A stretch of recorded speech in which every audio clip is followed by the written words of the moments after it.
ጤና ይስጥልን እንደምንላችኋል ውድ ተመልካቾቻችን ከአባይ ቴሌቪዥን የሚተላለፍላችሁ የዕለተ ሐሙስ ሐምሌ 16 ቀን 2018 የዜና ላፍታ የመረጃ ሰዓታችን ተጀምሯል።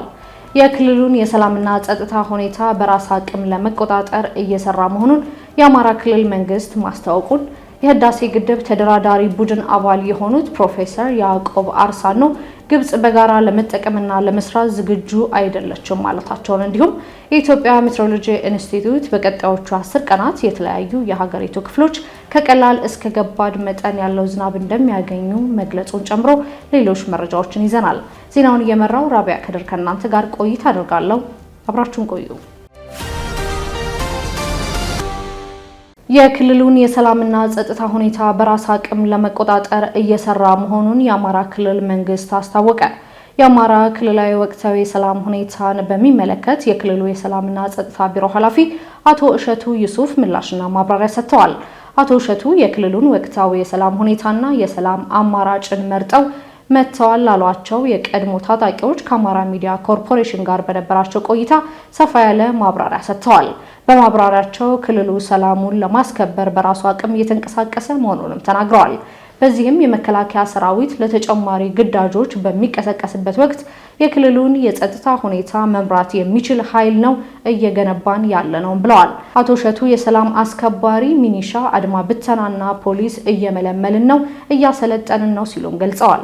የሰላም ኃይል ለማጠንከር ከዚህ በፊት በአብዛኛው መከላከያ ነበረ እየደገፍን የነበረው።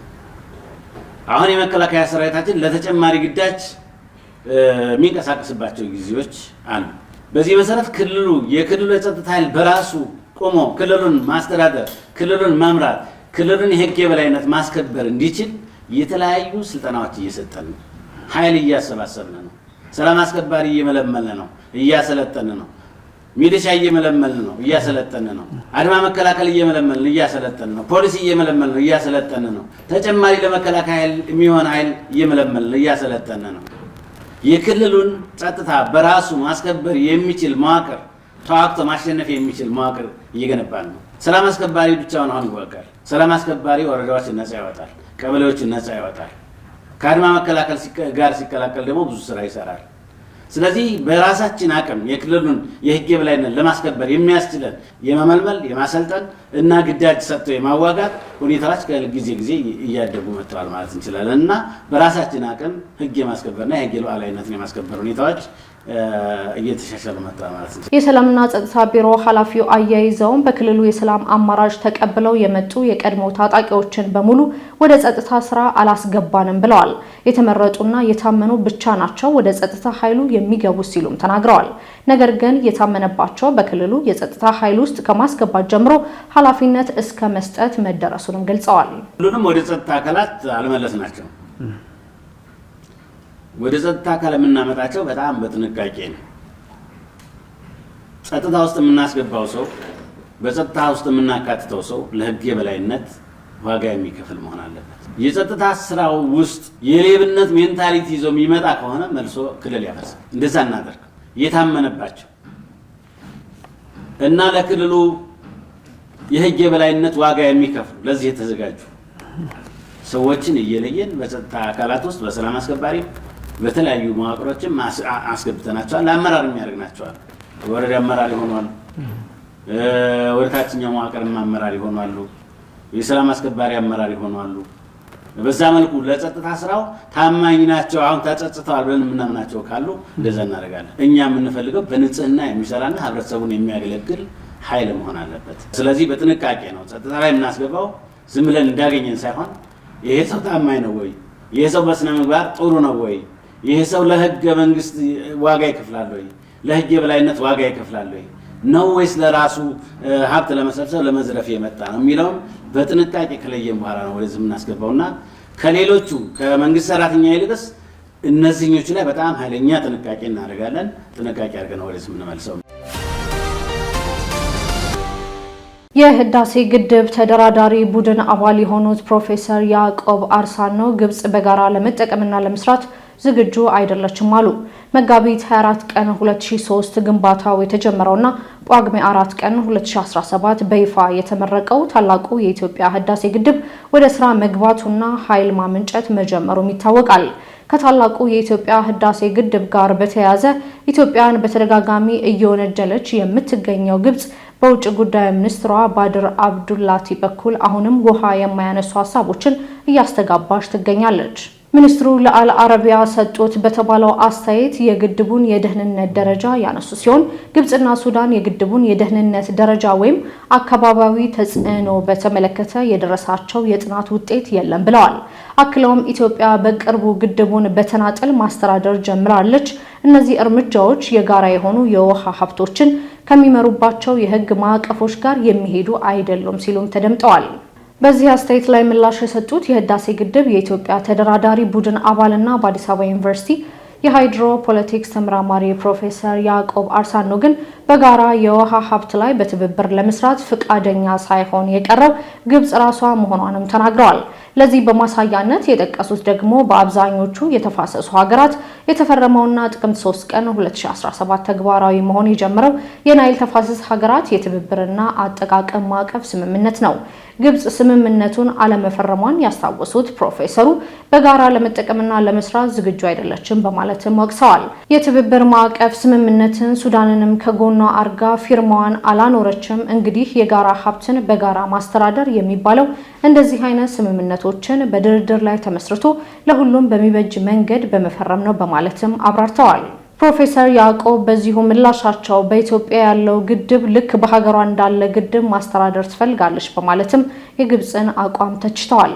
ፕሮፌሰር ያዕቆብ አክለውም ግድቡ ተጽዕኖ አሳድሯል የሚለው አስተያየት የተሳሳተ መሆኑንም ጨምሮ አስታውቀዋል። የኢትዮጵያ ሜትሮሎጂ ኢንስቲትዩት በቀጣዮቹ 10 ቀናት የተለያዩ የሀገሪቱ ክፍሎች ከቀላል እስከ ከባድ መጠን ያለው ዝናብ እንደሚያገኙ ገለጸ። የኢትዮጵያ ሜትሮሎጂ ኢንስቲትዩት ከሐምሌ 14 ቀን እስከ ሐምሌ 24 ቀን 2018 ባሉት 10 ቀናት ውስጥ የዝናብ ሁኔታውን የሚፈጥሩ ሁኔታዎች የበለጠ እየተጠናከሩ እንደሚሄዱ አስታውቋል። በዚሁም መሰረት በደቡብ ምዕራብ፣ ምዕራብ፣ ሰሜን ምዕራብ፣ ሰሜን፣ መካከለኛው ሰሜን ምስራቅና ምስራቅ የሀገሪቷ ክፍሎች የተሻለ የዝናብ ስርጭት መጠን እንደሚኖርም ገልጸዋል። ኢንስቲትዩቱ በደቡብ ምዕራብ፣ ምዕራብ፣ ሰሜን ምዕራብና ሰሜን የሀገሪቱ አካባቢዎች ከመካከለኛ እስከ ከባድ መጠን ያለው ዝናብ እንደሚያገኙም ገልጸዋል። በተጨማሪም በመካከለኛው ሰሜን ምስራቅ፣ ምስራቅና ደቡብ የሀገሪቱ አካባቢዎች ከቀላል እስከ መካከለኛ መጠን ያለው ዝናብ እንደሚኖርም ተመላክቷል። በሚቀጥሉት 10 ቀናት የክረምት ዝናብ ተጠቃሚ የሆኑ የሀገሪቱ አብዛኞቹ አካባቢዎች ከመካከለኛ እስከ ከባድ መጠን ያለው ዝናብ እንደሚያገኙም ኢንስቲትዩቱ ጠቁሟል። በደቡብ ምዕራብ፣ ምዕራብ፣ ሰሜን ምዕራብ፣ ሰሜንና በመካከለኛው የሀገሪቱ አካባቢዎች ከባድ መጠን ያለው ዝናብ እንደሚያገኙም ገልጿል።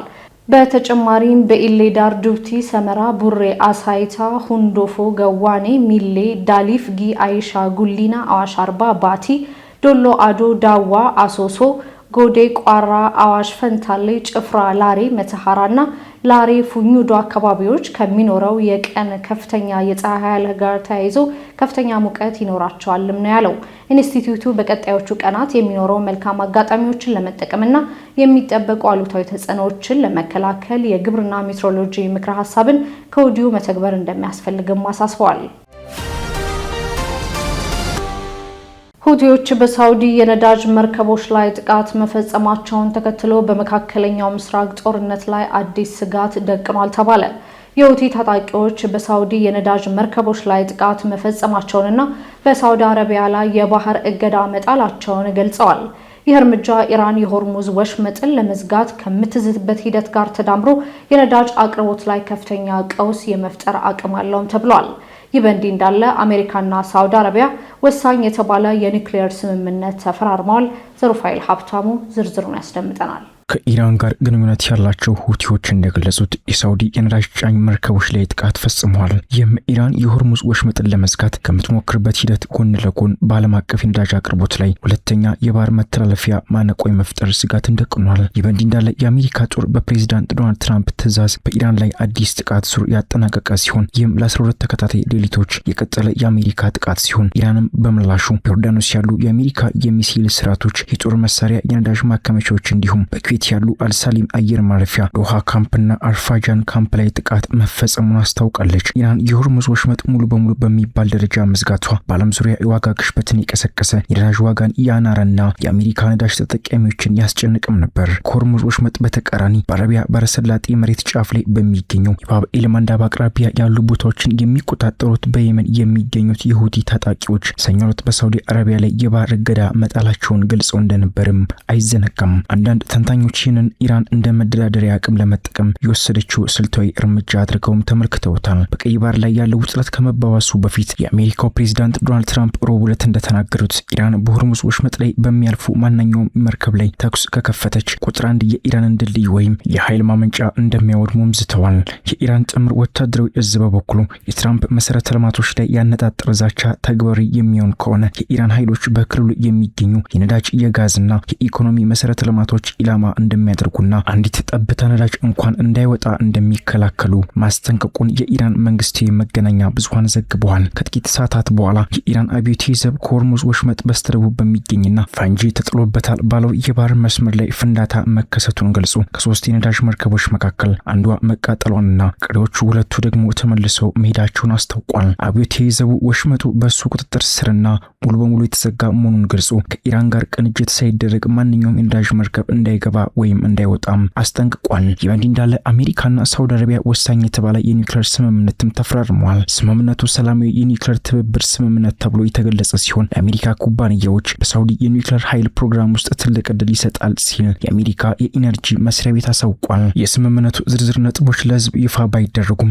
የአሜሪካ መገናኛ ብዙሃን ግን ሳውዲ አረቢያ ወደፊት ዩራኒየም እንድታበለጽግ ሊፈቀድላት እንደሚችልም ዘግበዋል። ይህም ለኃይል ማመንጫዎች ብቻ ሳይሆን የኒውክሌር ቦምቦችንም ለማምረት ሊያገለግል ይችላልም ተብሏል። ባለሙያዎች እንደሚሉት ይህ ቀድሞውኑ ባልተረጋጋ ቀጠና ውስጥ የኒውክሌር መስፋፋት አደጋ ሊያስከትል የሚችልም ነው። የአሜሪካ የኢነርጂ ሚኒስትር ከትብብር ስምምነቱ ጋር የሁለትዮሽ ጥበቃ ስምምነት መፈረሙን አሳውቋል። እነዚህ ሁለቱ ስምምነቶች በአንድ ላይ ለ10 ዓመታት የሚቆይ በርካታ ቢሊዮን ዶላር የሚፈጅ አጋርነት የኒውክሌር መስፋፋትን ጨምሮ ቅድሚያ የሚሰጣቸውን በርካታ ኢኮኖሚያዊና ስትራቴጂካዊ ዓላማዎችን የሚያራምድ ህጋዊ መሰረት ይጥላሉ ሲል በመግለጫው ላይም ጠቅሷል። የሳውዲ መንግስትም ስምምነቱ ሁለቱ ሀገራት በኢነርጂ ዘርፍ ያላቸውን ትብብር ማደጉን የሚያመላክት መሆኑንም ጠቁሟል። የተለያዩ መረጃዎችን ያደረስንበት የዕለቱ የዜና ላፍታ የመረጃ ሰዓታችን የተከታተላችሁትን ይመስል ነበር። ውድ ተመልካቾቻችን አብራችሁን ስለነበራችሁ ከልብ እያመሰገንን በያላችሁበት መልካም ቀን